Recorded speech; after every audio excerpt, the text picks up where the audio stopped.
So now that summer is here and temperatures are heating up pretty much everywhere across the country, a lot of folks are wondering, hey, can I still fertilize my lawn when it's hot outside, or will that burn it?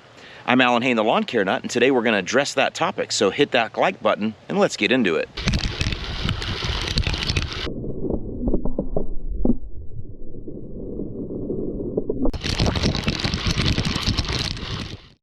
So first I want to clarify, in this video I'm going to mainly be talking about granular fertilizers. I'll do another one where we talk about liquids, but it's going to be pretty comprehensive, and I'm going to try to give you some logical answers to this right up front, but then I'm also going to try to give you some detail on the backside for those of you that want a little bit more context. So we're going to talk just about the granulars today. By the way, this is zoysia right here. If you see these are seed heads.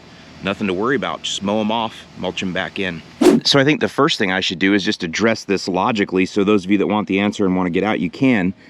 This grass right here was fertilized on May 30th, and I live here in Southwest Florida, just south of Tampa Bay, and on that day it was 91 degrees outside. In fact, we're well over 80 degrees even in February. When we're getting here into June, we're obviously in the 90s every single day, and you can see this lawn here is not burned, even though it was fertilized on a day that got up to 91 degrees. And just for the record, on that day, I fertilized at 2 o'clock in the afternoon, so we were definitely at our high at that point. And you'll notice wherever you live and whatever part of the country you're in, you're gonna see the professional lawn companies out all summer doing applications on lawns. So that right there should tell you, just as a logical perspective, that, yeah, I guess fertilizing the lawn in the summer isn't gonna burn it. Still not convinced? No problem. The next thing I recommend you do, and I recommend you do this with everything you do in your lawn, is to read the label on the product that you're thinking about applying, because it will tell you if you shouldn't be applying in the heat. I got a couple 2-3 different fertilizers here. One of ours, obviously, you guys know we launched Freedom, great summer fertilizer, and then I got 2 store-bought products. None of these at all say anything about applying in heat. None of them say don't apply when it's hot, this could burn your lawn, don't apply when heat exceeds 80, none of that stuff. It's not on the label at all. And the reason it's not on the label is because it's not a concern. You have to understand that these big companies that sell things through Home Depot and whatever, they're really selling to folks that have a lot less knowledge than you guys do. And if their product was gonna burn the lawn if you applied it in the summer, they either just wouldn't sell that product, or they would tell you. They would certainly tell you that, because that's the last thing a big company like that needs, is a bunch of burned lawns in the summer. So the key is to read the label and see what it tells you about restrictions or concerns or cautions, and if it's not there, it shouldn't be a concern. And just for the record, I have read dozens of fertilizer labels in my day, and I cannot remember one instance where a fertilizer, an NPK and micronutrient type fertilizer, had any type of restriction on it that had to do with heat or applying in the summer. And if you need more convincing, I can actually illustrate this to you in an extremely practical way. Right now, it's 89 degrees out here. Can you see that? You see that? 89 degrees. That means that this grass is currently handling 89 degree temperatures, and you see it's not burning, right?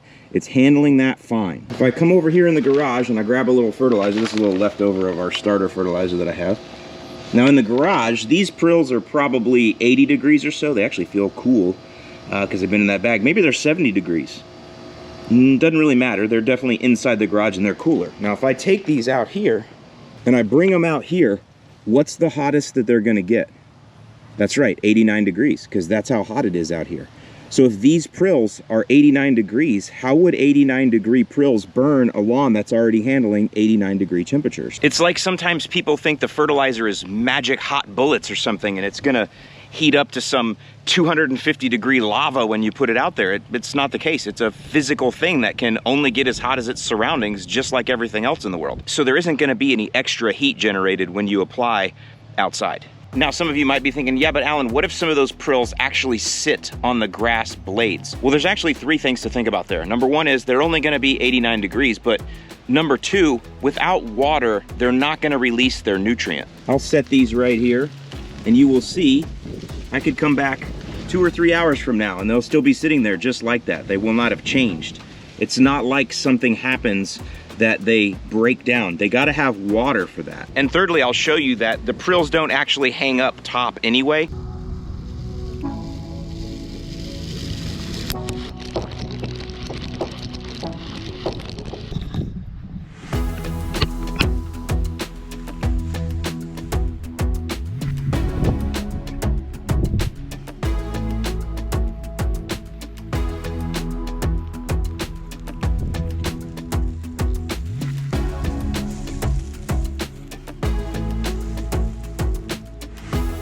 I have St. Augustine grass, which is the fattest grass blades you can get. If there was any grass that was going to catch prills and hold them, it'd be mine.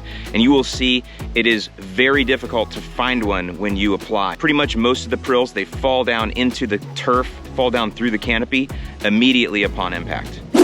All right, now one thing that I do want to make note of is that if your grass is wet, let's say wet with dew in the morning, and you apply then some forms of immediate release nitrogen can stick to the grass blades. And that can then cause a release of, and we're talking about nitrogen here, a release of a high amount of nitrogen because the prill sticks to the grass blade and there's water on it, and the water then releases the nutrient. And that can cause some burning of the tips or the blades of the grass. However, that's pretty rare, number one, and number two, that's easily avoidable. Do not apply to the lawn when it's wet. However, you do want to water your treatment in after. And again, that's because the prills don't specifically stick here when you apply, but they will if it's wet. So it is okay to water right afterwards, and you want to do that to get everything, the nutrient release down into the soil where the microbes can do their thing. However, you don't want to apply to a wet lawn. So that's just a little caveat there. You can do some burning if you apply to a wet lawn with certain fertilizers. Now, the other thing is though, most fertilizers nowadays are 25% or more what we call slow release. Now, you should not be as scared of the word immediate release or quick release fertilizer. You shouldn't be scared of that at all. You want some immediate release where you want to wait like 2 weeks for your results? No, you want your results within 3 or 4 or 5 days, right? That's why most fertilizers will have some immediate release and then 25% or more slow release, but they're not doing that to prevent burning of the lawn. They're doing that so your results, kind of last, so you get results within a few days. But then the slow release, which typically its nitrogen is coated with a polymer, or sometimes it's coated with urea that makes the release of the nitrogen a little bit slower or time released.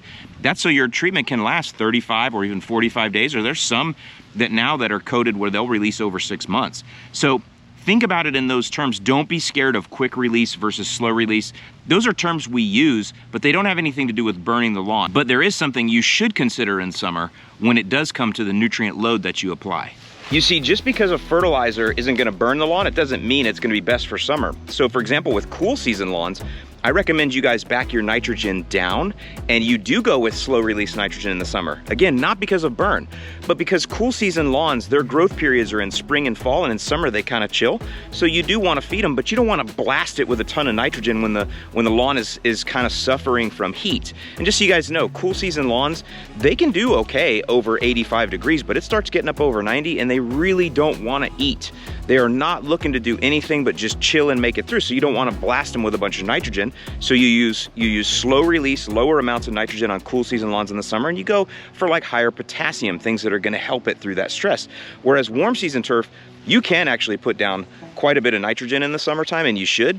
But the way I teach is not to apply giant amounts anyway. I recommend like 0.75 or 3/4 pounds of nitrogen every 4 to 5 weeks to keep that nice warm season grass growing. So you do want to adjust the fertilizer you use in summer based on your grass's needs and growth habit, not about anything to do with burning. Next, some of you will ask, Alan, I know, but I've seen burn lawns before. And yes, you can burn a lawn with granular fertilizer, but that's because something was done off-label, and it's not always on purpose. For example, if you spill fertilizer in the lawn, you spill a pile of it, it doesn't matter if it's 70 degrees out or 90 degrees out, that spot's gonna burn. That isn't because of heat though, that is because an overabundance of nutrient, typically nitrogen, was put onto the grass and it just blew it right out. It's just too much for it to handle. This is exactly why dog pee spots burn. Dog pee is urea and it gets let out into the lawn and it's concentrated in one spot and it's way too much for that area, so the grass just dies. That has nothing to do with heat. So many of you guys experience dog death spots right after the winter time because it's too much nitrogen, nothing to do with heat.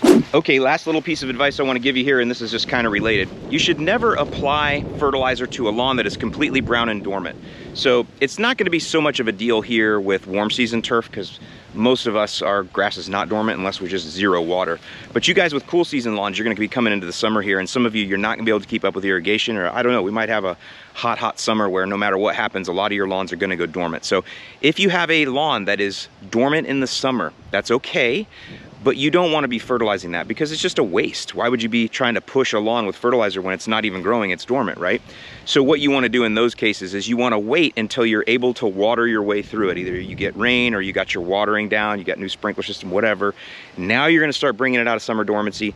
That's when you start fertilizing to support that. But definitely don't apply fertilizer to a dormant lawn. Not because it's going to burn, but just because it's just not a smart thing to do. So there you go, y'all. Some quick tips on fertilizing in the summer.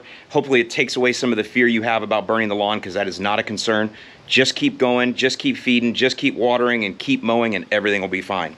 Hope you guys have a great rest of your weekend. I'm Alan Hain, the Lawn Care Nut, and thank you so much for watching, and I'll see you in the lawn.